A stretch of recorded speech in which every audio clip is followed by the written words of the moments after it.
Hello, everyone, and welcome back to D&D&D&D&D.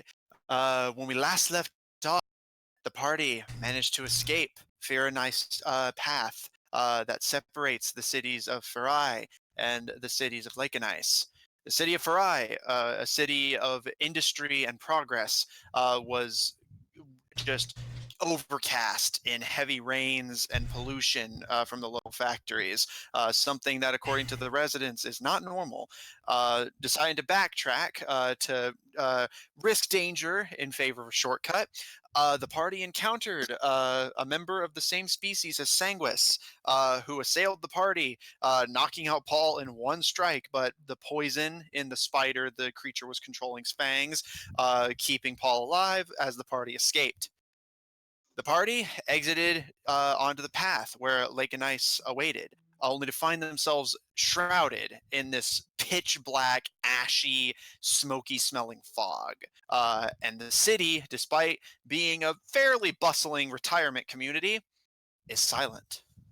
The party walked forward to find a small trading outpost, which appears to be devoid of life, aside from a charred black smoking pteranodon that seems to have been caught in some electrical wiring and been burnt to a crisp in the process. Um, and after several bucket-filled attempts of attempting to break in, the party had just decided to progress, and that is where we will pick up. So you guys good to continue down the trail, yeah? Yeah, we're going inside the village or something. You decided at least last time to just go past the outpost since you couldn't see a way in, and we're just going to keep heading down the trail to get to the city. If you are, you guys still good with that? All right. All right. As you guys walk forward, this dense fog surrounds you. Uh, Flower, you perch yourself atop Paul's head and fall atop Orlando. Orlando, in turn, holding on his hand and keeping a grip on Paul's arm. You guys worried about losing each other. Vision fails you pretty much like a foot outside of your vision. Um, you guys don't see this, but the camera pans a bit to show Red starting to kind of fall back behind the group, wincing slightly as if distracted and in pain. Uh, Silently, as you guys drift ahead of him, Sanguis overtakes the pirate uh, and stares around, licking its chops before staring back down the path you guys had come from, leading back into the mountain, and lets out a low, rumbling snarl before lumbering back the way you came into the fog. Mm. Um, you guys walk a bit. You can decide for yourself if you notice Red's absence or not. You guys continue forward and eventually find yourselves at a fork in the path. One leading leftwards, one leading right. Hmm.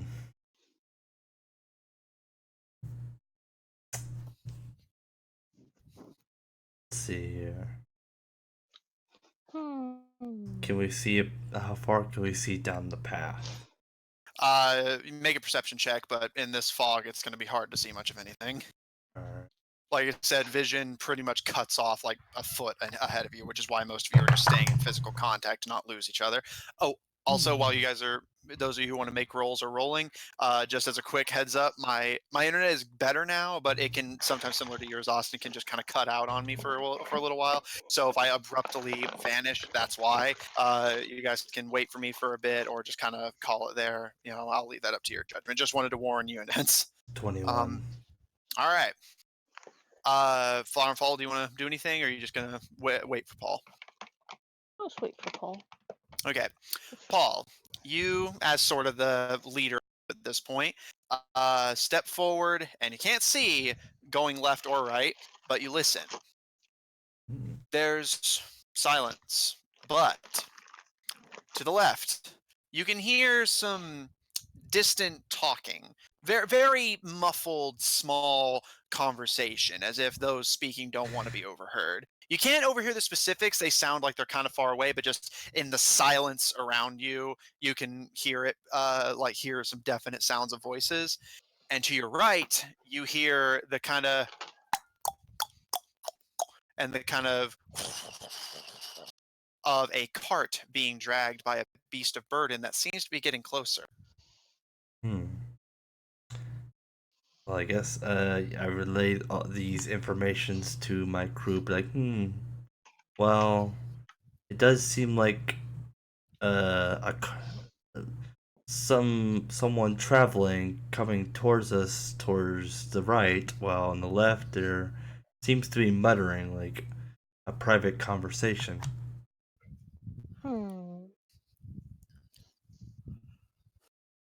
Let's see the cart. All right. So do you guys want to wait or approach them?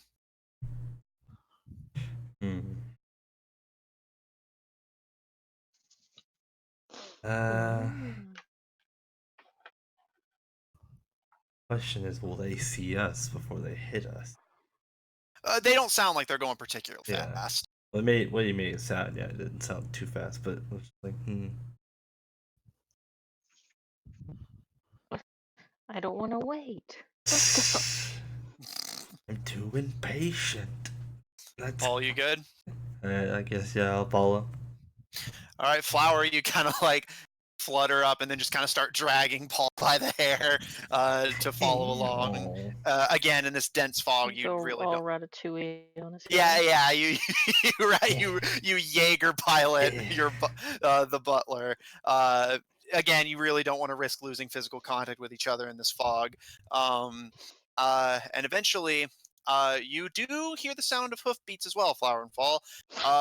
But as a cart pulls in front of you, just emerging out of the fog as this dark shape, you can see the wood is like darkened by the moisture, and the cloth covering of what seems to be a caravan is stained that kind of ashy color from whatever is in the air causing this.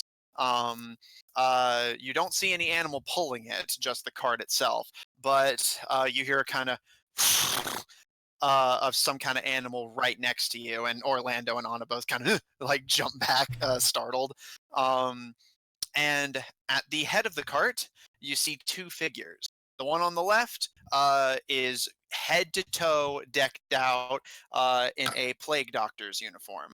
The one on the right is dressed in a simple, thick woolen jacket with equally thick woolen pants and very thick boots strapped to his feet. In his hands, he appears to be wielding a slightly rusty pipe that he is currently hoisting up as seeming ready to use it as an improvised weapon. On his face, you can see this bushy, like rough and tough sailor, dense black beard. And on his head, you can see one of those. I forget the name for them, but one of those kind of Outbacker Stensons, like the kind of sort of a fedora, sort of a Stenson hat, adorned on his head. And he hoists up his pipe as you guys approach, and says, "All right, stop right there. Are you infected?" What? Not that we know of. The two figures glance at each other, and the man with the pipe holds up his free hand and moves his fingers and says, "One at a time. Step forward. Show me your arms." Alrighty then. I guess I roll up my sleeve. All right. Flower and Fall, you're complying as well? Yeah, although I have to.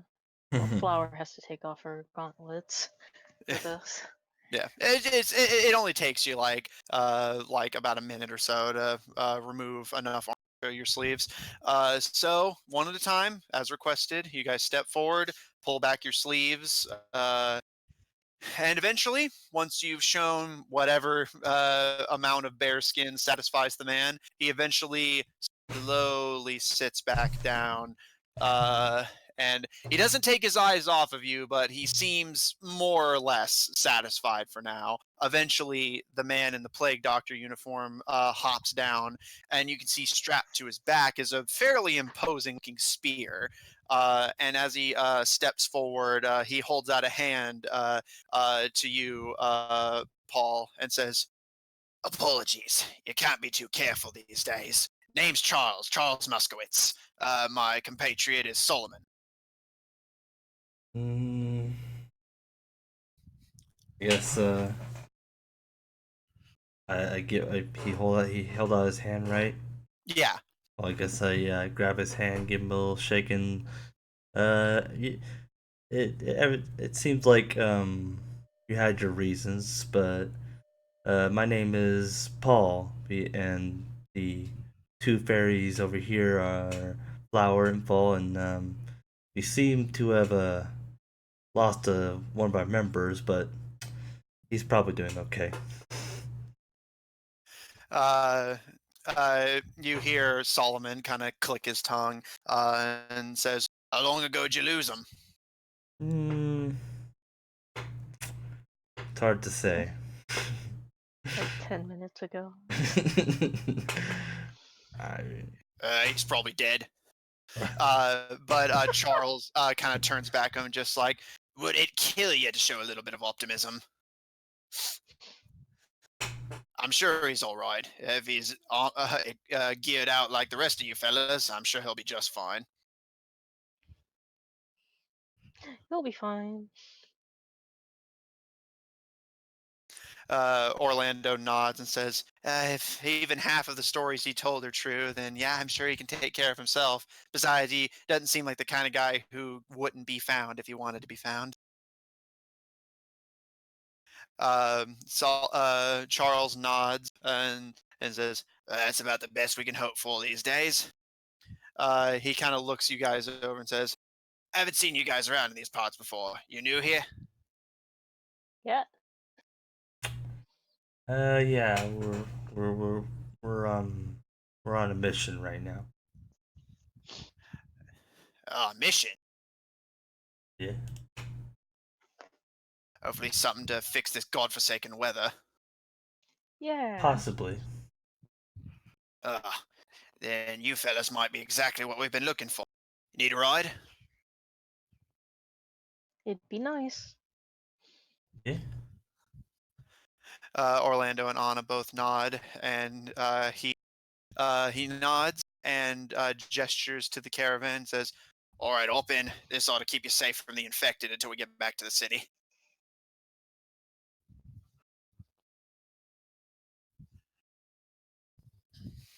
All Yeah, right. just kind of float over to him. All right. Float over and just kind of get on heads. Yeah. All Yeah. right, Paul, Yeah. you're good to accompany the caravan. Yeah, I get inside, All right. Cleaning mode activated. Um, surprisingly, this is pretty clean. Only the odd small crumb of food here and there that you just quickly just flick off of the caravan. Um, you hear Mr. Charles get back to his seat on the caravan. Yeah! And you still see no animal, but you hear, and the cart starts to turn back around with a and there's about a minute of getting the cart turned around properly before it starts going back the way it came, and says, "We were out looking for supplies, but if you guys can be anywhere near as helpful as you look, then I suppose it's probably best to get you back to the hideout ASAP. Would hate for those on Okay. would hate for those on a mission to be picked off by a lucky horde." Yeah, that would be not fun. So what are the infected like? Uh, you hear Charles kind of click his tongue, and he says, Uh, well, they started popping up, say about a week after the weather started getting nasty. Started popping up in large groups. undead. Don't know where Hmm. they came from. Haven't noticed too many missing, other than just the people we couldn't keep track of when people started evacuating.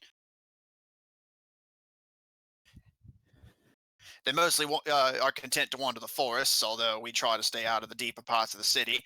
Seems like they mostly congregate around the prisons. Hmm. You think there's a big wizard? Uh, you see Orlando just kind of look at Anna nervously, but you hear Solomon just chuckle and says, "I wouldn't take this for wizardly activity. Honestly, I'd be surprised if a wizard could get anything done not being able to see 2 feet in front of his damn face.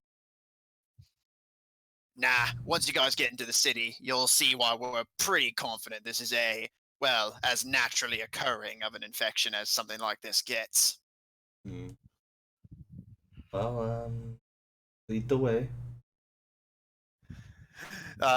Sure enough, Charles lets another ha as he whips whatever invisible force pulling this caravan. And for about an hour, you guys travel uninterrupted down a path. You can't see far out from the caravan, so can't exactly take in the sights. You occasionally see the odd tree branch or leaf litter cross your path, but thankfully, it seems like most hostile forces are leaving you be. Any other dialogue before you guys start to get to the city? Uh, hmm, I think. Hmm. So are you guys like the leaders of the groups or no? You hear both of them at once say, "Yeah," and then they both just like start glaring at each other. You can both be the leaders with a little teamwork. That's actually not a terrible suggestion, but unfortunately, it ain't that simple. And Solomon turns around to look over the rest of you in the caravan and says, "Yeah, you see, I'm the type who thinks that we should actually get some shit done before the weather and the zombies kill us all. But Charles here has the brilliant plan of waiting it out." Hmm.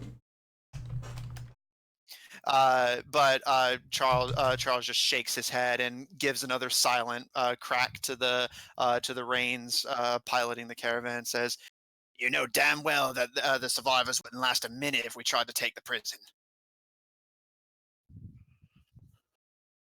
Hmm. So the prison's really overrun. Best as we can tell, that's where it all started, congregating huge numbers there.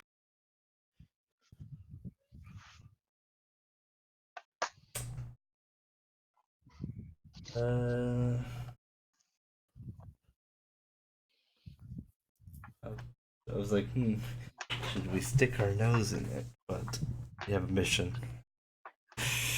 Well, I'm gonna ask him about the breastplate.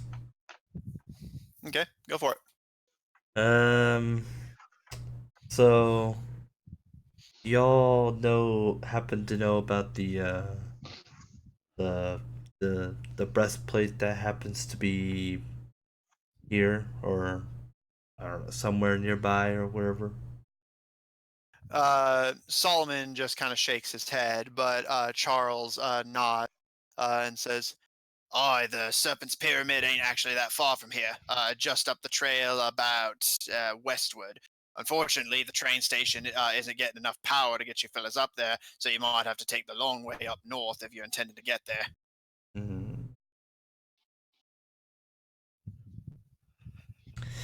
Hmm. How long are we talking here? Best as I can figure, if you guys push yourselves, you could probably get there in 2 days, maybe three. But Hmm. if you stop for rest, it's probably going to draw that out to about 4 or 5. Not as bad as I thought, but we need. Orlando nods and says, "Yeah, I remember this was the short way." Well, even then, we should probably find a way to get some supplies. Well, if you're sure that you fellas can get this fog off our backs and maybe clear the infected out with you, we'd be happy to give you what we can. The outposts around here tend to be pretty well stocked. We were actually heading out to loot the one you guys passed up before we found you. Mm, Mm. sounds like we could make a deal there. Solomon kind of and turns to look over you guys and says, unfortunately, our group doesn't exactly have a whole lot to spare, Charles. So if you guys are really looking for some helpful loot, you're going to want to head north to the circus. That's where most of the survivors went. We're just what couldn't make it there before the infected started running around. Mm,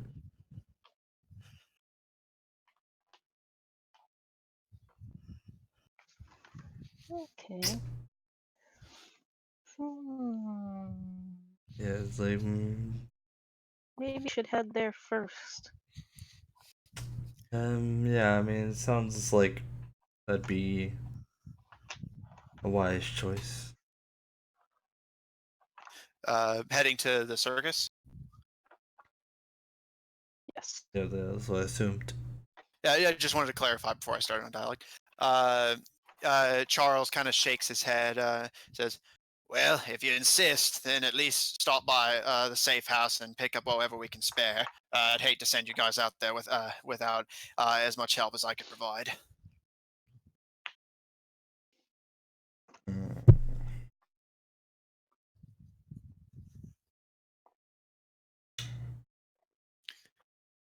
like, could we help them? I mean, we probably could. Yeah, we probably could. Just wondering, if we have the supply or the resources to survive. Hmm. Maybe. Wait, did we take a long rest recently? You took one just After, before exiting the tunnel, so you're still like fully stocked on everything. yeah, just make sure. At least in terms of your health and resources, like ability resources. Uh, Solomon kind of glances to Charles, who's currently focused on steering the caravan around a turn in the road, and kind of leans into the caravan to the rest of you and says, now, as much as Charles and I may differ, we do share the urgency to get this thrice damned fog off our backs. So, and he kind of taps his fingers on the wood of the caravan. There's not just to get rid of the infected is why we want to take the prison. In the basement of the prison, there's some generators. If we could get those up and running, we might be able to help you guys get the train station moving, cut your trip in half. We'd Mm. sent some of our engineers down there to take it, but we haven't heard from them in days. Mm. Mm. Feel like you should have let off with that from the start, but um,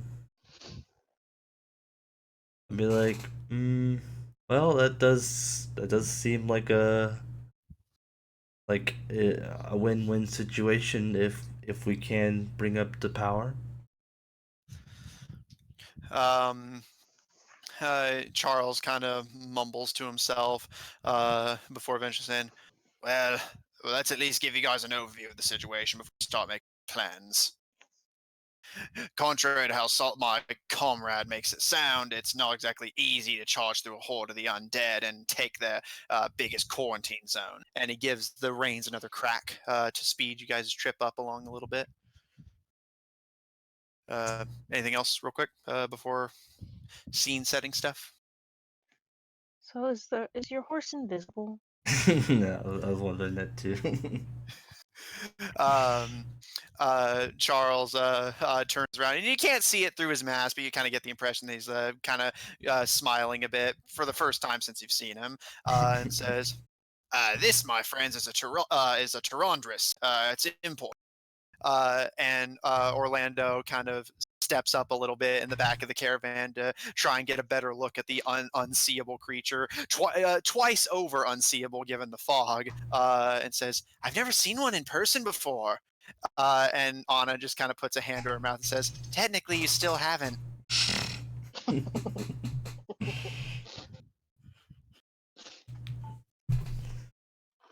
Um, yeah, it's a fascinating creature. Orlando nods. A lot of places like to use them as beasts of burden for things like this. They turn invisible whenever they're stressed. Oh, Well, hmm. no, the fog is probably pretty stressful. And the zombies, I guess. If that, could I? Stress stresses out humans too, believe it or not. Oh, you know. I guess. So, could I go up to the? Could I go up like to the front of the cabin and calm the horse down? It's moving at about walking speed. So yeah, you can like hop out of the caravan and kind of jog and go for it. Make me an animal handling check. All right. Oof. Try to calm Uh, that good baby down. yeah. Well, that will be 14. You approach, and now that you're getting closer to it and focusing on it, you can kind of smell that there is an animal of some sort there. Uh, but you know, the scent of the fog and everything around you is kind of throwing you off, and you slowly kind of gently reach your hands out, not wanting to like touch it too quickly and spook it, and do manage to find a place where you can kind of gently pet it, and eventually you hear kind of and you guys, Flower and Fall, you have to kind of get to the front of the caravan to see it through the fog, and you guys watch as sort of like a chameleon changing colors. A form starts to take shape before you, still just kind of walking and kind of butting its head through this through the ashen fog. You see this gray-furred, sort of moose-like creature with very intricate antlers over its head, also gray, and its eyes are this kind of deep set red color. It has a very stocky build, clearly an animal meant to do things like pull carts. And it kind of looks at you, Paul, and it doesn't seem like pet levels of affectionate, but it seems accepting of your presence. That's good. Yeah. Orlando just kind of smiles on it and says, "Now I've seen one in person."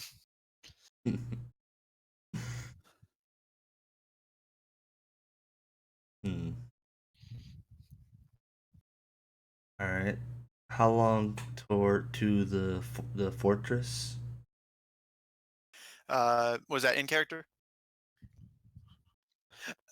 Uh, uh, it's not exactly a fortress, but should be there in about 20 minutes. Hmm. All right.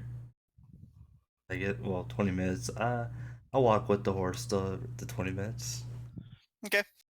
Uh, so you just kind of continue to stroke the Tyrandras as you guys continue forward down the path. Paul, being out of the caravan, you can see a very slightly around you. You see that you're walking through what is presumably an incredibly thickly wooded area, with this path being the only thing that cleaves through this dense pine and evergreen forest.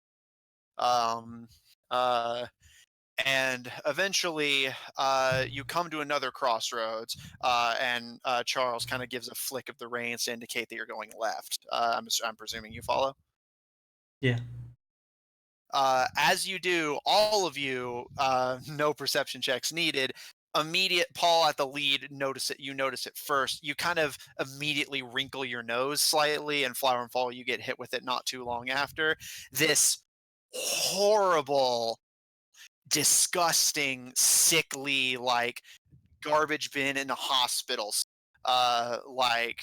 Your nose is immediately just like crinkle violently, and you see Orlando like kind of put a fist to his mouth to keep from getting sick as you just inhale this horrible, sickly odor. Hmm. Pleasant. And now you see why I've been wearing the mask. Makes makes sense. Yes. Hmm. Well, never mind. I had an idea, but it would it would be bad for me. As you guys continue down the path, you see Solomon kind of. You don't see him like visibly reacting to the smell, but you can see his like lips are kind of puckered, so that like his beard kind of like just takes up his face. Like you don't even see the space of his mouth because his lips are just tight to keep himself like focused. And eventually, he nods and says, "And this is why we're pretty sure that whatever this is natural. That kind of smell don't come from magic."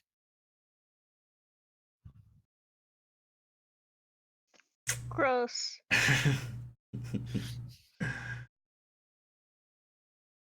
It is does not have a pleasant smell. Yeah, for imagery purposes, picture like the smell of like passing by a chemical plant, but just like magnified intensely. Oof.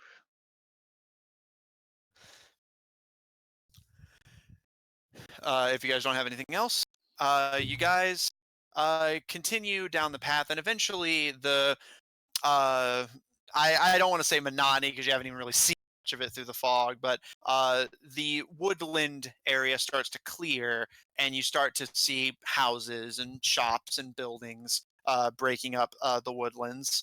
Um, and after being in this, uh, uh, I guess to put it in traditional quote unquote terms, civilized area, you eventually come to a small kind of town square cluster. And here, that horrible corpsey stench wafting from the city mixes with the ashy scent of the fog, and you can smell and hear the sounds of the tides. It appears you have gotten closer to the coast. Hmm. Um, uh, and uh, after stopping on the side of the street of this little town square area on the northernmost side of it, Charles pulls the Tyrandras to a stop and ties it off to a small pole and approaches a small shack. You can see symbols on it denoting it as a medical facility. And Charles slowly approaches it before. And there's a pause. Did the knock come in on the mic, by the way? A little bit, yeah. Okay, I just want to make sure. And there's a brief pause before the door is slowly opened by this kind of mousy, sallow-skinned fellow. His head wrapped in a bandana, no hair seeming to peek out from under it. Um, Dressed in kind of oily, sweaty-looking mechanic's clothes. But when he looks over at all of you, he looks at Charles and says, "Oh, thank God! I thought you guys weren't coming back this time." And he kind of looks to you guys and says, "Make some new friends." And Charles nods to him and says, if what these guys say is true, they may be able to get the weather and the infected off our backs." Well, can't make any promises, but I can see what we could do. "Well, that's better than anyone else is able to provide us, so I'll take it. Come on, make yourself at home."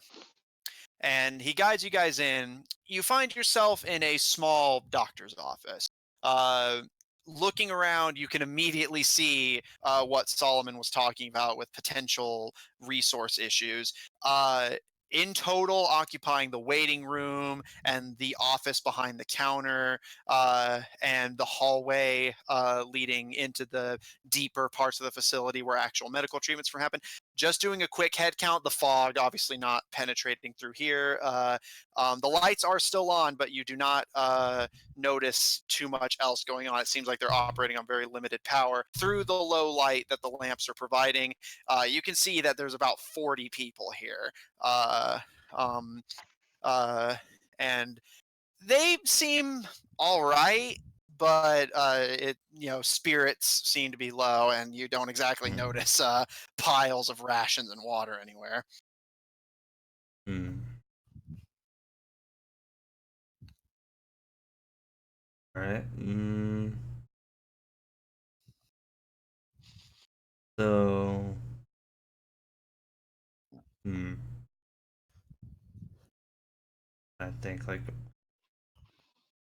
don't really have the resources to help everyone with that. So, but we can the fastest way we can get the generator going, and they're uh, probably he- uh, Here, to let you guys actually discuss this in character as a group. Um, uh, Charles guides you guys through the crowd of people who most of them are sitting on the floor. There not being enough chairs for everybody, but they don't get in the way as you guys proceed down the hall.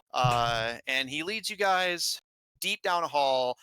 There's a crossroads, and he leads you guys leftwards and eventually to a room at the furthest leftmost corner of this hallway. It seems like this is just kind of a narrow little area where different rooms for various medical procedures are.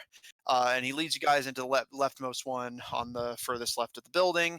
And inside is a fairly simple room, small wooden flooring covered with a rug, and a small, not incredibly comfortable looking cot where a patient would presumably lay, and some bedroll laid on the floor.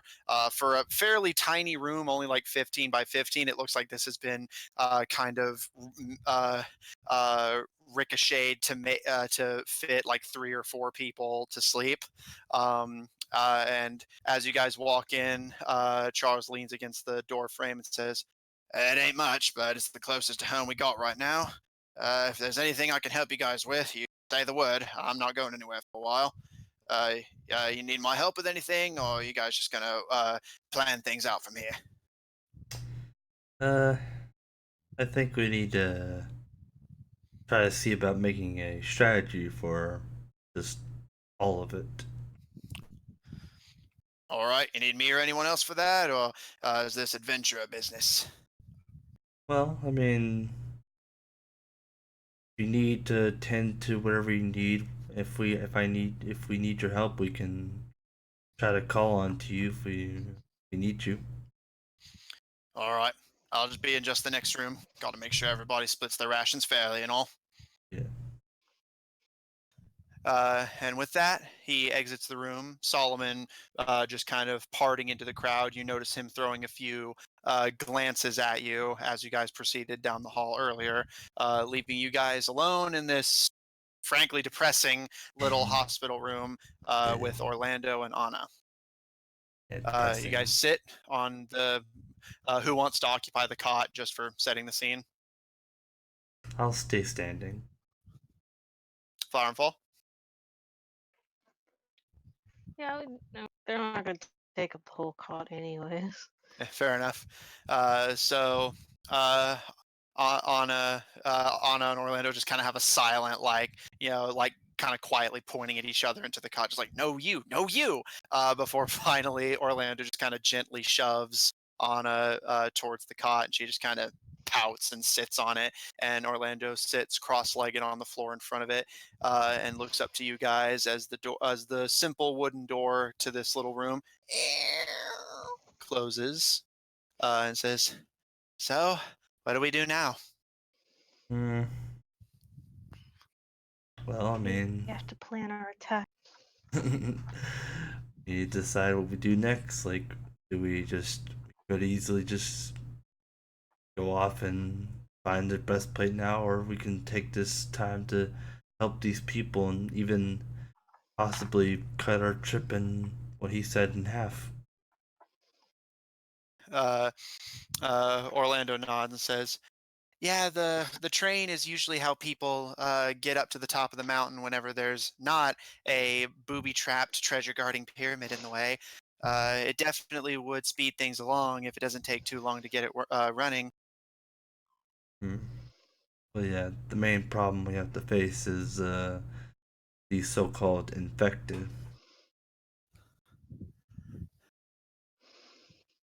Hmm.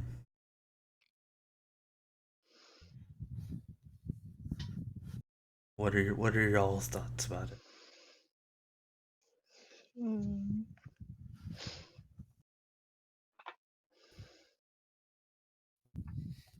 I feel like we should help these people. Hmm, I agree. Uh, just I'm worried that it's the right thing to do. Orlando and Anna both nod, and Anna speaks up. Yeah, even if getting the breastplate fixes up the weather, I'm not exactly content, so to speak, with leaving them to the undead. Besides, if the fog lifts and they're still here, I feel like that's going to make things easier for the zombies to find them. At least Hmm. right now, they can't see us, right? Mhm. I honestly have no information on that part, so I'll. Orlando shakes his head. Neither do I. I've actually never heard of undead being in this area. I mean, the only thing I can think of is just trying to go on ahead and fixing up the generator that's causing all these problems.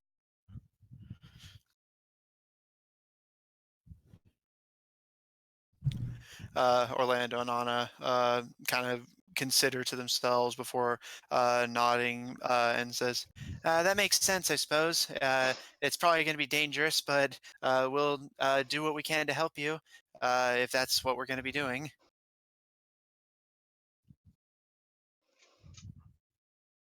Well, if you need, you can stay here if you feel like you feel like you don't want to risk your life for such No, a crazy thing. no, no, no, no, no. I'm going. All right. Well, sounds like we have a plan.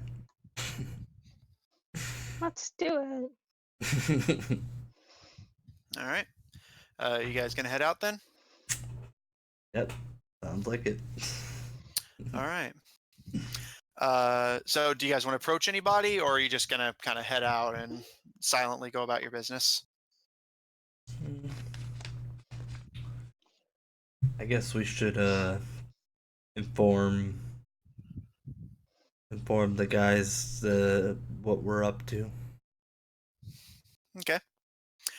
So as you head out and head back down the hallway that Charles had escorted you, uh, you hear some kind of commotion as you guys are exiting, and see that the crowd of people has split.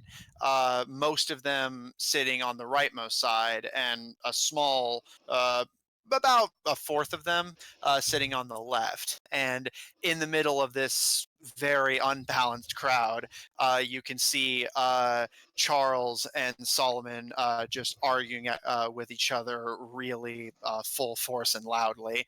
Um, and the only snippet of it you catch as you walk in, and they didn't initially see you, is, "I'm not sending a group of unarmed civilians on a suicide prison, Solomon."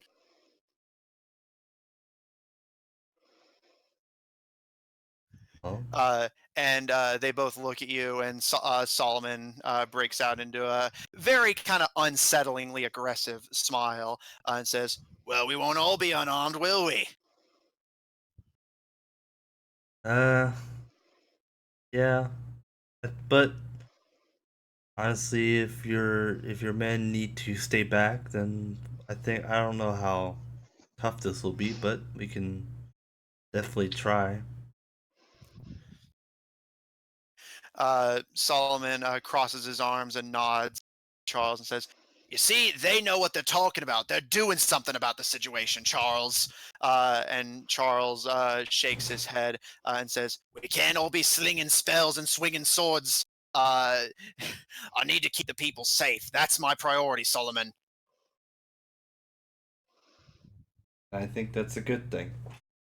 you should keep the people safe, and we'll handle the problem. Uh, Solomon just kind of glares at you, seeming kind of disappointed that you're not taking his side in the argument.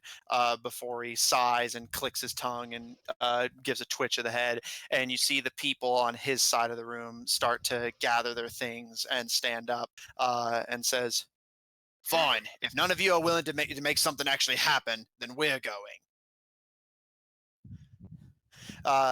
And as they start to head towards the exit of the small hospital, uh, Charles calls out to him and says, "Oh, you're taking a small platoon of 15 people to deal with an army of undead?" And Solomon turns to Charles and says, "No, we're heading to the circus. We're not going to survive whenever the storm comes back around. This building's probably going to collapse whenever the floods hit." And with that, he gives a whistle, and he and the small group of people, about 13 in total, follow him single file out into the fog. Boy, oh boy. Hmm. Well, sounds like fixing up that train is probably our best bet. So looks like we're have to face that horde. Charles sighs and uh, pulls off the ceramic beak mask of his uniform. And as he pulls the hood and hat back, you see a middle with pretty bronze, Ooh. his hair smoothed back in a buzz cut. Left side of his face, especially focused around his eye. Beauty of this thing is marred by a pretty thick scar running down it. Doesn't seem to be affecting his vision, but it does seem like a pretty wicked, wicked. And he says, Hmm. "Well, if you're going out there, I'm afraid we can't be of too much help for you, but there may be something we can do." Uh, and he gives a click of the tongue, and that kind of skinny, shabby looking guy who had opened the door steps forward nervously and says, "Yeah, something I can help with?" Charles looks him over and looks to you guys and waves a hand to the shabby looking man and says, "This here is Nadav. He was a mechanic before everything went to hell. He's been working on a little project that might just be able to get you guys in the prison past the hole. But I hate to make such demands in such trying times, but we may need a small favor in turn." Hmm.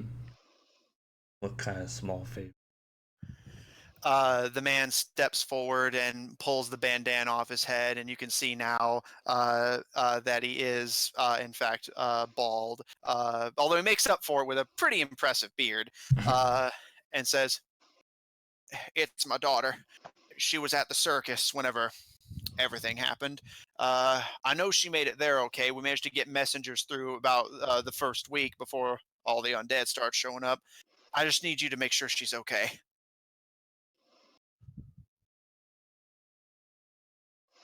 So, Okay. I mean, all right. we were gonna go there anyways. Uh, Charles nods and says, "We'd appreciate it. Plus, much as I can't stand the man, Solomon's going to get everyone killed if he goes out there alone. He needs some professionals to make sure the survivors get there safe."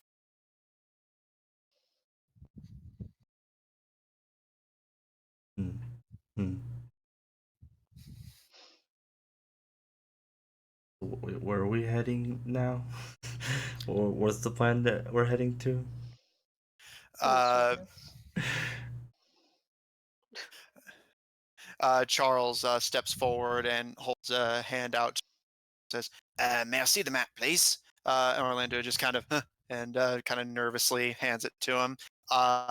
And he shows you guys the map and gestures to the northernmost point. You see where the land kind of dips in there at the top. points to the furthest point north on the map where the land dips inwards, and says, "This here's where the circus set up before the weather went bad. They've been taking in anyone who needs the help. A lot of land, a lot of supplies, so a lot of survivors went there whenever everything first went bad. Hmm. The weather's been unpredictable as it's been everywhere else. The storms hit us pretty bad when they first started and then brought in the fog afterwards. Solomon's been a little concerned that if the storm comes back around, this little shelter ain't going to survive it.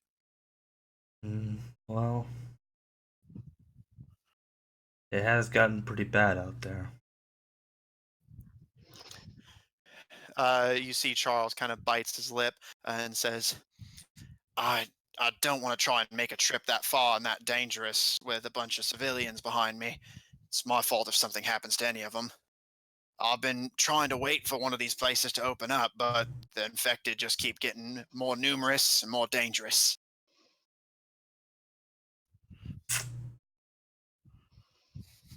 All right. Well,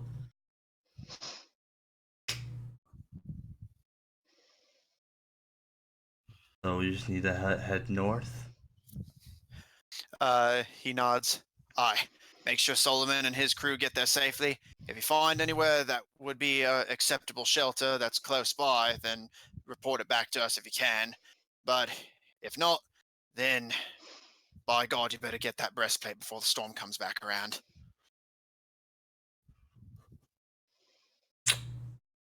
Well, best way to do that is getting that generator back or getting that train back and running.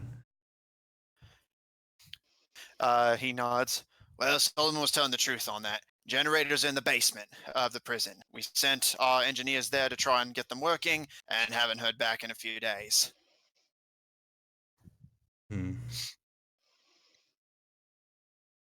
Well, so we just have to. So when we find this generator, and what do we do then?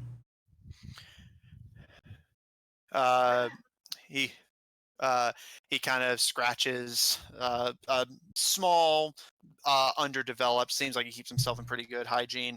Scruff on the side of his head before sighing and saying, "Well, if you make it that far in one piece, you probably tore through most of the infected. If you can get to the generators, that actually should be enough for us to get Mr. Nadav down there and repair them. Or, God willing, the engineers maybe still be alive down there. You can get them to fix it for you." Well, better. Well, then we better get down there and help try to save them. Hope that they are still alive and kicking. He puts a gloved hand on your shoulder and nods with a very serious look in his eyes and says, "I can't thank you enough for everything. As long as you make your best effort, that's what counts. It's honestly, it's the best hope we have."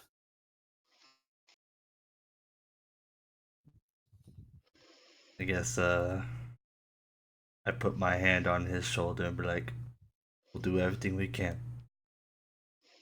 Thank you kindly. If you need any supplies, just say the word. I'll get Nadav working on the project to get you guys into the prison. For now, you head to the circus. Make sure his daughter and Solomon's group are all right. All right, to the circus. Orlando and Anna kind of give a shaky smile, and Anna says, "Well, I've never been to the circus before." Well, no time like the present. All right, you guys good to head out, or do you want to stop for supplies real quick? Hmm. How long is the trip to the circus? Uh, Depends on how fast you take it. You take it slow, avoid alerting the infected. It probably will take you about a day and a half, but you could probably get there within by nightfall if you hurry it up. But the noise might draw them to you. Hmm.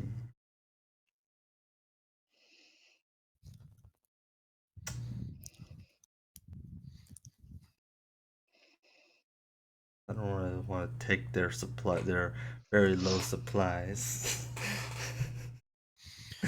Yeah, because even with Solomon's group gone, there's still about 30 something of them. So I'm gonna try to deal with what I have at least. I don't know about the rest of the party.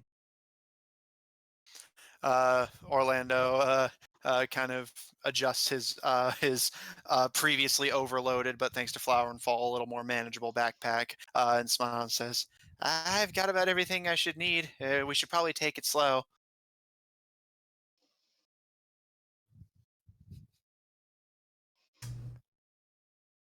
Eh, I guess we Flower and should. Fall, Hmm. I agree. you good? By the way, you've been a little quiet. I'm good. All right.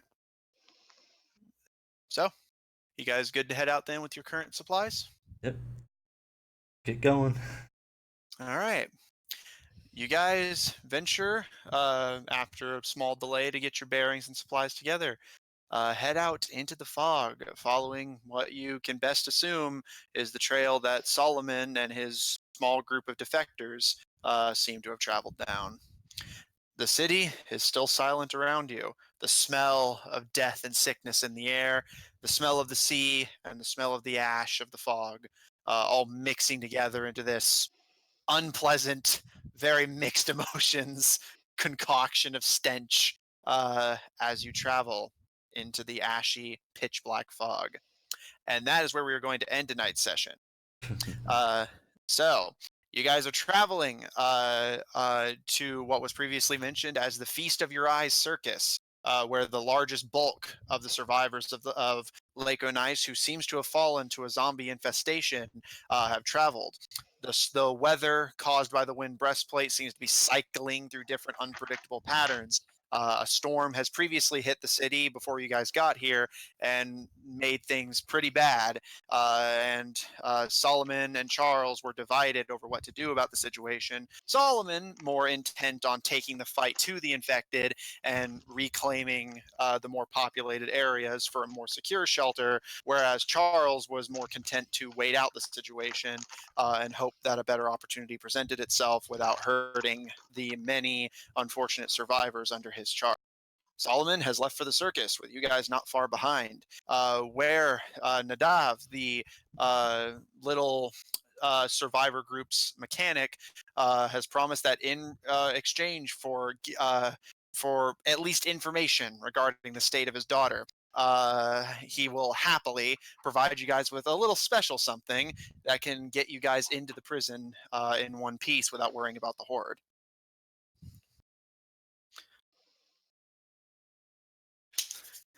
Lots of fun. Yeah. It'll be a good time. Woo. All right. Thanks all of you out there for watching. Thank you two for playing. And we will see everyone next week. Woo. Yeah.